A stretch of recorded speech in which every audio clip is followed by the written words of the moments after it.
শুরু থেকেই আমরা জুলাই আগস্ট নিয়ে যে ডক্টর ইউনূসের যে বক্তব্য, মাহফুজ আলমকে মাস্টার মাইন্ড বলা এবং সম্প্রতি উনি নাহিদ ইসলামকে ইতিহাস বলা, এবং সেম ডেতেই আমরা দেখলাম যে সংসদে আবার এটা নিয়েও পাল্টাপাল্টি আলোচনা হচ্ছে যে বিএনপি ছিল না জামাত ছিল, সেটা নিয়েও আমরা এক ধরনের আলোচনা দেখলাম।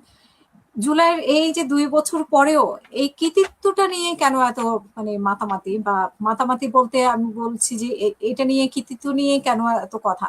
এখানে তো সবাই ছিল, আমরা জানি, সবাই জানি যে সবাই ছিল। এটা একটি বিষয়। আর হচ্ছে যে আওয়ামী লীগ যেভাবে, এবং আওয়ামী লীগের অনেকেই বলছে যে এটাকে ষড়যন্ত্র বলার চেষ্টা করছে বা বিভিন্ন ভাবে, এবং সেটাও আমি বলবো যে ডক্টর ইউনূসের পক্ষ থেকে এসেছে। ডক্টর ইউনূস মেডিকুলার ডিজাইনের কথা যখন বলেছে তখনই কিন্তু তখন থেকে এটা নিয়ে ষড়যন্ত্র শুরু হয়েছে যে আসলে এটা ডিজাইন ছিল কিনা, যেটা মনিয়াপা সম্প্রতি বললেন। তো এটা কি ওনার কি প্রশ্ন থাকতে পারে না? উনি কি প্রশ্ন করতে পারেন না আসলে ডিজাইন ছিল কি ছিল না? আপনার কাছে শুনতে চাই, আপনি কি মনে করেন?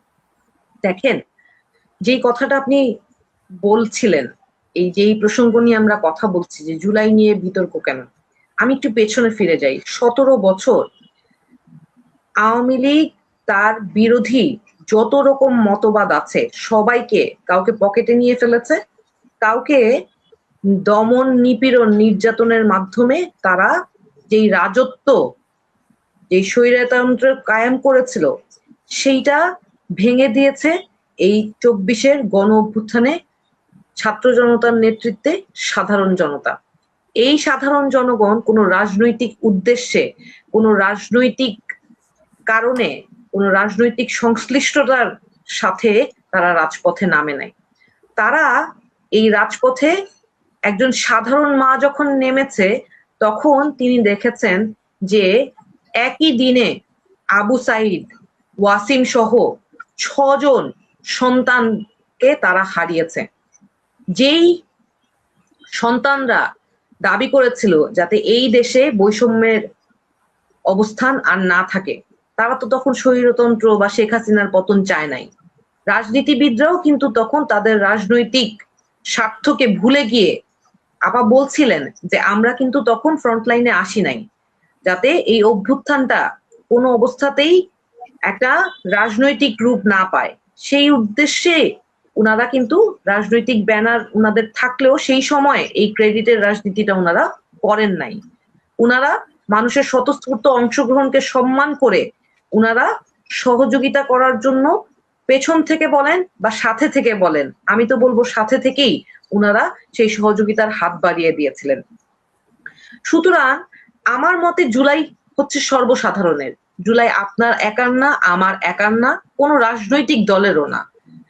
এই যে ছাত্র জনতারা জুলাই পরবর্তী সময় একটা রাজনৈতিক দল গঠন করলো, বিভিন্ন সময় বিভিন্ন মানুষের মন্তব্যের মধ্যে নানান রকম সমালোচনামূলক মন্তব্য থাকার কারণে এই যে আমাদের যে সৎ উদ্দেশ্য, জুলাই গণ অভ্যুত্থানে আমরা মানুষকে যেই কমিটমেন্ট করেছিলাম, যে এক দফা ঘোষণা হয়েছিল যে স্বৈরতান্ত্রিক কাঠামোর পতন হবে, তখন কিন্তু কেউ বলে নাই যে স্বৈর শাসক শেখ হাসিনার পতন হইতে হবে। কারণ শুধু একটা সরকারের পতন ওই গণ অভ্যুত্থানের উদ্দেশ্য ছিল না। স্বৈরতান্ত্রিক কাঠামো পরিবর্তনের জন্য যে সংস্কারের প্রতিজ্ঞা ছিল, সেই প্রতিজ্ঞা নিয়েই মানুষকে রাজপথে ডাকা হয়েছিল এবং মানুষ নিজ উদ্যোগে নিজের সন্তানদের দিকে তাকিয়ে সন্তানদের ভবিষ্যতের কথা চিন্তা করে রাজপথে নেমে এসেছিল। কিন্তু জুলাই পরবর্তী সময়ে এই সাধারণ মানুষের আশা আকাঙ্ক্ষাকে ভুলে গিয়ে রাজনীতিবিদরা এই জুলাই নিয়ে যে ভাগাভাগি এবং ক্রেডিটের রাজনীতি করলো, সেই জায়গায় আমাদের অনৈক্যটা সৃষ্টি হলো। আপনি একটা কথা ভেবে দেখেন, আজকে এই বাংলাদেশে এই মুহূর্তে যত রাজনৈতিক দল আছে যারা কার্যত রাজনীতি করছে, তারা কিন্তু সবাই জুলাই পক্ষের শক্তি। কিন্তু শুধুমাত্র যখনই আমরা কে জুলাই অভ্যুত্থানকে সফল করেছে, কে ফ্রন্টলাইনে ছিল, কে পিছনে ছিল, কার ক্রেডিট বেশি, কার নেতৃত্ব ছিল, এই বক্তব্য, এই ধরনের দাবি দেওয়ার কারণেই কিন্তু নিজেদের মধ্যে মতানৈক্য তৈরি হচ্ছে। কিন্তু ভুলে গেলে চলবে না যে যেই জুলাই আমাদের সকলকে দল মত নির্বিশেষে, নারী পুরুষ ধর্ম বর্ণ সব নির্বিশেষে সবাইকে এক করে একটা উদ্দেশ্যে এক করেছিল, সেই জায়গায় আমাদের সবাইকে কিন্তু এক থাকতে হবে।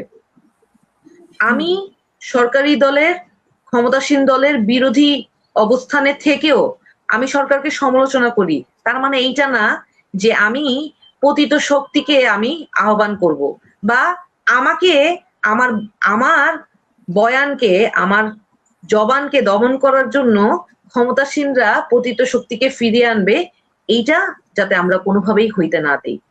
আপনি দেখেন দুদিন আগেই কিন্তু প্রধানমন্ত্রী, এই স্বরাষ্ট্রমন্ত্রী যে বক্তব্য দিয়েছেন, যেটা নিয়ে আপা এক্সপ্লেইন করলেন যে উনারা পিছন থেকে এইভাবে করে সহযোগিতা করার চেষ্টা করেছেন, এটা ওনাদের ডিসিশন ছিল বলেই অভ্যুত্থান সফল হয়েছে। একইভাবে আমি ওইটার চেয়ে আমি বেশি গুরুত্বপূর্ণ মনে করি যে যখন প্রধানমন্ত্রী নিজে বললেন যে জুলাই কারো একার না, ঐক্যবদ্ধভাবেই বাংলাদেশটা গড়তে হবে, এবং বাংলাদেশ যখন ঐক্যবদ্ধ আমরা থাকবো তখনই বাংলাদেশ আমরা নতুনভাবে গড়ে তুলতে পারবো, না হয় পতিত শক্তি আমাদেরকে আসলে গ্রাস করার চেষ্টা করবে। এই কথাগুলো হয়তো আমি আমার ভাষায় বলেছি, কিন্তু উনি আরো সুন্দর ভাষায় সবাই প্রতি কিন্তু ঐক্যের ডাক দিয়েছেন। সুতরাং আপনি যেই রাজনীতি করেন না কেন, আমি একজন বাংলাদেশী হিসেবে, একজন দেশের একজন সাধারণ নাগরিক হিসেবে রাজনীতি অবস্থান যদি আমি পাশেও রাখি, আমি কিন্তু প্রধানমন্ত্রীর এই বয়ানটাকে আমি গ্রহণ করেছি। উনার এই বয়ানটাতে আমি যে ঐক্যের ডাক উনি দিয়েছেন সেইটা আমার কাছে গুরুত্বপূর্ণ।